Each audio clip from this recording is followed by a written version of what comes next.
पढ़ते ही नहीं, मतलब जहाँ आपके लाभ की बात लिखी हुई है जिससे कि हम लोग उनका जो पीएफ का अमाउंट है फिर ऐसे समझने की जरूरत है। वो हमारे जब तक 2 4 लहू नहीं बहेगा तब तक क्रांति नहीं आएगी, ध्यान रखिएगा। नमस्कार। कुछ दिन पूर्व ही अखबार के माध्यम से सिंगरौली में नापी की जानकारी दे दी गई।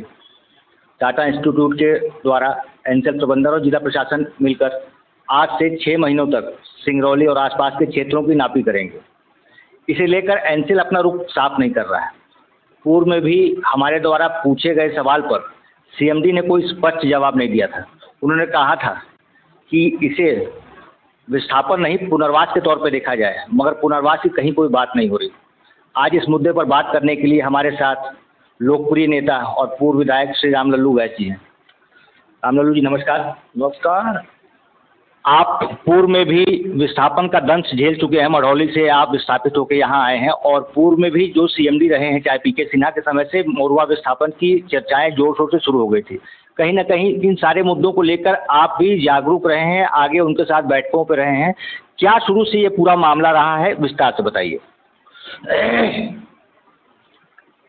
चूँकि जयंत और दूधे चुहा प्रोजेक्टों के लिए विस्तार की बातें होती रही है, पर इतने बड़े पैमाने के लिए हमने तो सही पूछे तो मोरवा को विस्थापन न होने की बात भी माननीय मुख्यमंत्री शिवराज सिंह के समझ उठाई थी। उन्होंने भी कहा था कि ठीक है मोरवा का विस्थापन नहीं होगा, पर धीरे धीरे करके अपने यहाँ के निवासियों ने भी जिस तरह से एनसीएल की चाल को समझ पाए तो उन सबने ये कहा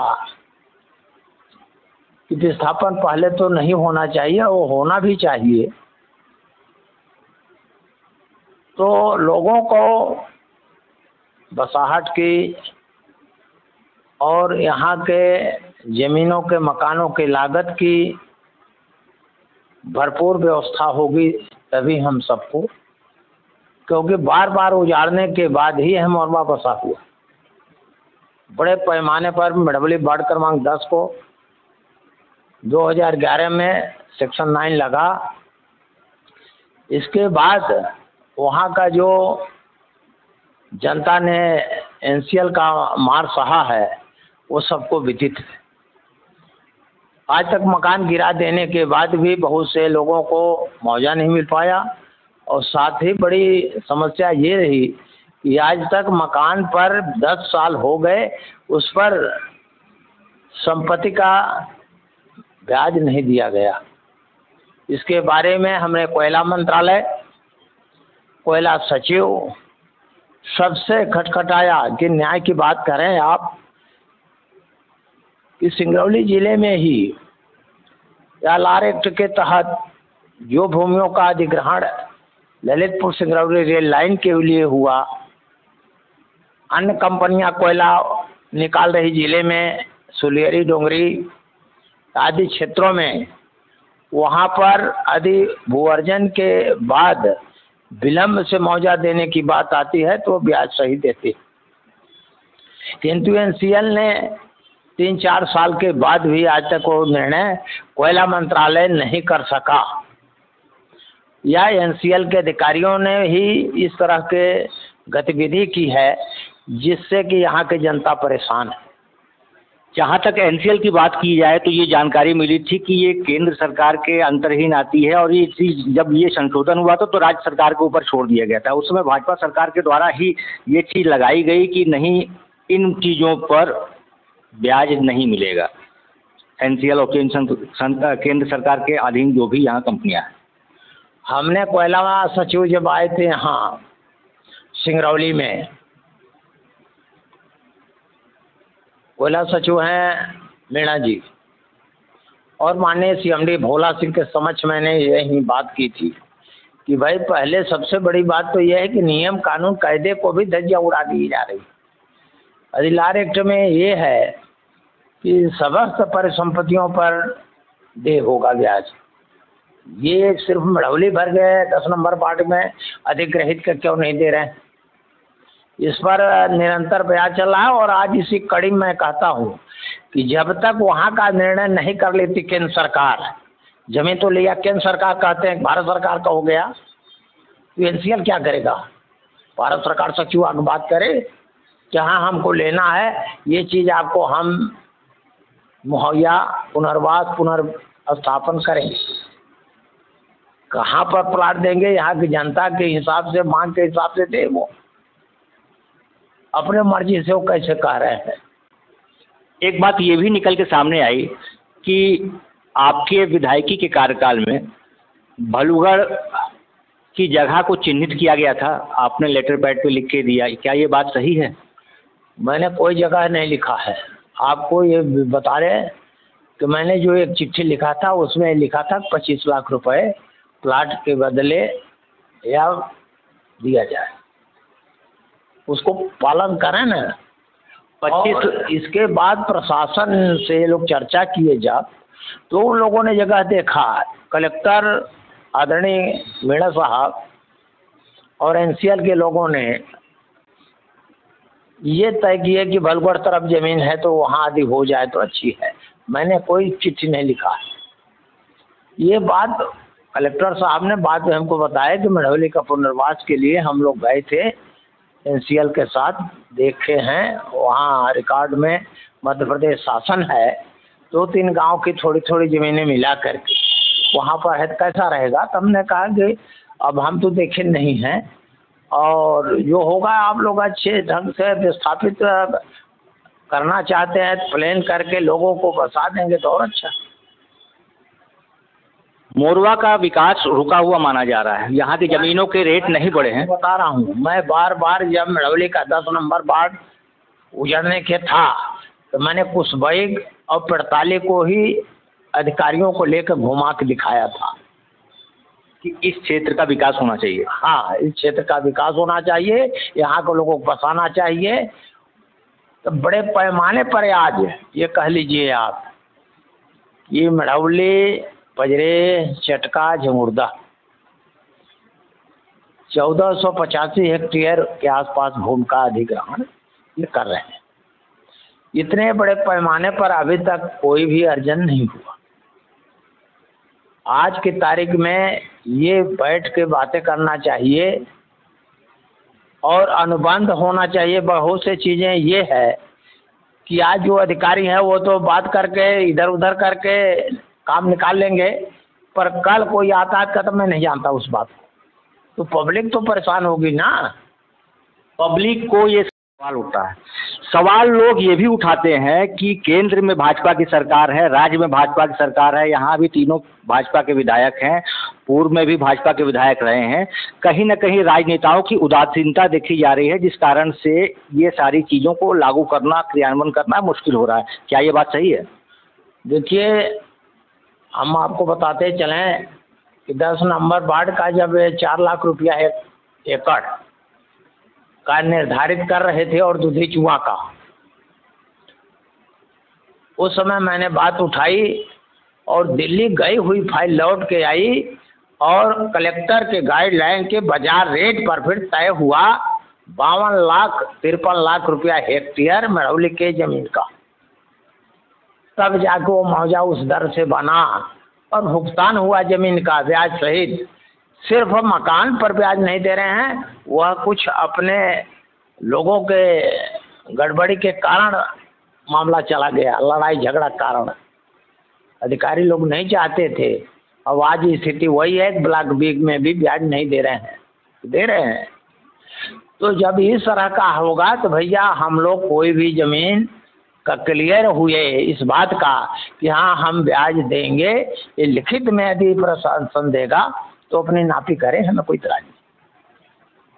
कहा जा रहा है कि सर्कल रेट 8800 रुपये स्क्वायर मीटर के हिसाब से जो कलेक्टर गाइडलाइंस में है, पूरे मोरवा का एक कर दिया गया है। ऐसी बातें सुनने में आई है, ये कंफर्म नहीं है।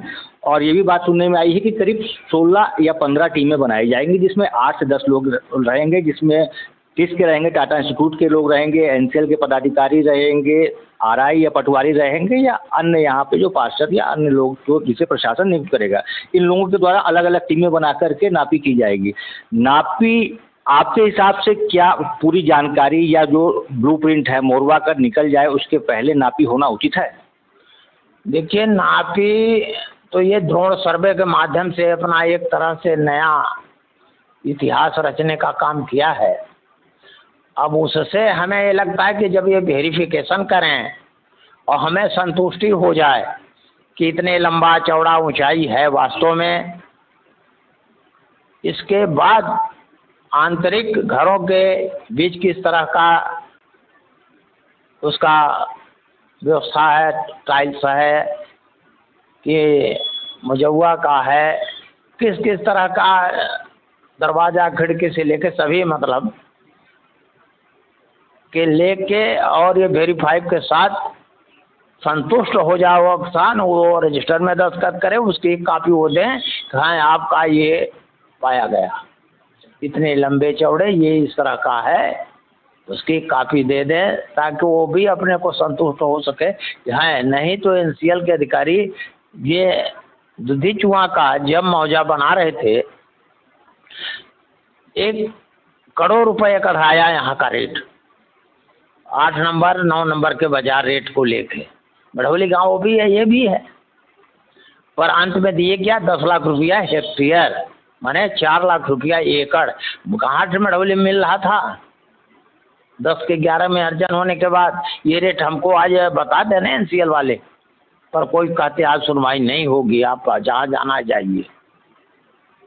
हमारे खुद के भी है लटकाए हुए हैं, अभी बताए तो क्या बोलेंगे। ये लोग तो काम निकालना चाहते हैं, हम लोगों से बात कह के कह रहे विधायक जी देखिए प्रक्रिया अपना रहे हैं, सब ठीक हो जाएगा, पर ये कुछ नहीं। आज इतने लोग यहाँ हैं गरीब, बड़े लोग हम लोग हैं, एक तरह से कह लीजिए तो कहीं पैसा मिलेगा खरीद लेंगे, पर इनको कहूँ घर गिरा लोगे तो पैसा देंगे तो कहाँ रहेगा पेड़ खैर कि नदी नाले में रहेंगे, कहाँ रहे। मढ़ौली के साथ ये बहुत बड़ी विडम्बना हुई थी कि पहले आप अपना घर गिराइए, उसके बाद आप अपना मुआवजा लीजिए, और ये बात आज भी मढ़ौली में आदिवासी अनुसूचित जनजाति के लोग आज भी हैं। चलिए 50 घर अभी भी है खदान से 200-250-300 मीटर के भीतर दायरे में। ये कहते हैं कि 500 मीटर हमारा ब्लास्टिंग जोन है, हम कहते हैं 100-150 मीटर में अब कौन सा है, वो तो ब्लास्टिंग के भीतर है। आप पर FIR होना चाहिए, उसको ना तो पुलिस प्रशासन देखती न जिला प्रशासन देख रहा है, जबकि थाना मोरवा में बैठक हुई, क्या जांच हुआ? ये सब पब्लिक को चुतिया मनाते हैं। सरकार चाहे भाजपा के केंद्र में हो चाहे राज्य में हो, तो वहाँ सरकार के नियम बन गए हैं, वहाँ गलती नहीं है सरकार की, ये अधिकारियों की गलती है। मैं सीधा सीधा कहता हूँ अधिकारियों की गलती के कारण जनता भुगत रही। ब्लास्टिंग का एक बड़ा मुद्दा है। पूर्व में इसे लेकर मोरवा थाने में बैठक हुई थी, कलेक्टर और एसपी दोनों मौजूद थे और दोनों ने आश्वासन दिया था कि इस मुद्दे को आगे देखेंगे। और पूर्व विधायक द्वारा ये सीधा आरोप जिला प्रशासन को लगाया गया कि उनकी लापरवाही के कारण यहाँ की जनता भुगत रही है। एक बड़ा सवाल ये भी उठता है कि कल मोरवा के व्यापारियों ने बैठक कर इस बात को रखा कि उनकी 24 सूत्रीय मांग पत्र है, उसकी मांग पत्र पर जब तक गौर नहीं किया जाएगा नापी नहीं होने देंगे। इस परिस्थितियों में अगर एनसेल या टिस की टीम आके नापी करती है और नापी करने के बाद साइन करा लेती है, क्या भरोसा कि आपको पूरा भुगतान मिलेगा कि नहीं मिलेगा? एनसेल अभी तक अपना रुख साफ नहीं कर रही है, इसे लेकर यहाँ से लोग परेशान हैं। और क्या बताना चाहेंगे? हम तो यही बताना चाहेंगे कि एनसीएल सीबी एक्ट में अर्जन करती है, तो मैं तो कहता हूँ कि सीबी एक्ट के तहत मुआवजे का निर्धारण बाजार रेट उसमें भी लिखा है, पहले भी मिलता था।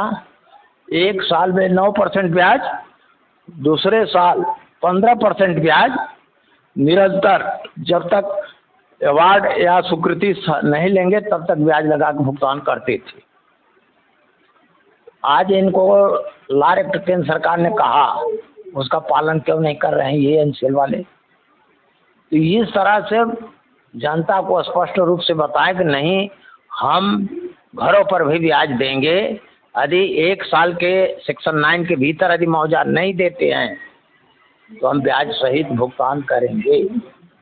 एक पहली बात। दूसरा बात, यहाँ के लोगों को रोजगार, नौकरी, प्लाट, पुनर्वास स्पष्ट करें। 40/60 हम दे रहे हैं, आपको बलगढ़ दें, कुशवाई 45 दें, जो जनता जहाँ चाहे वहाँ पर बसाएं, ये मैं कहा। ये थे हमारे साथ पूर्व विधायक श्री राम लल्लू वैश्य जी, जिन्होंने बड़ी बेबाकी से अपनी बात रखी। अंचल और जिला प्रशासन दोनों को घेरा। अंचल एक तरफ जहां लोगों को बेवकूफ़ बना रहा है, वहां जिला प्रशासन की लापरवाही का खामियाजा स्थानीय लोगों को भुगतना पड़ रहा है। अंचल प्रबंधन अपना रुख साफ करे, उसके बाद ही नापी करे। इसे लेकर उन्होंने स्पष्ट कहा है कि इसमें सभी को आगे आना पड़ेगा, तभी जा करके चीज़ें सही हो पाएंगी। कहाँ आपको भुगतान मिल रहा है, कितना मिल रहा है। इन्होंने ये भी बताया कि इन्होंने पत्र देकर 25 लाख रुपए की मांग की थी, जो अब 15 लाख करीब बताए जा रहे हैं। अब आगे और लोगों के साथ जुड़ेंगे और जानेंगे इस मामले में उनकी क्या राय है।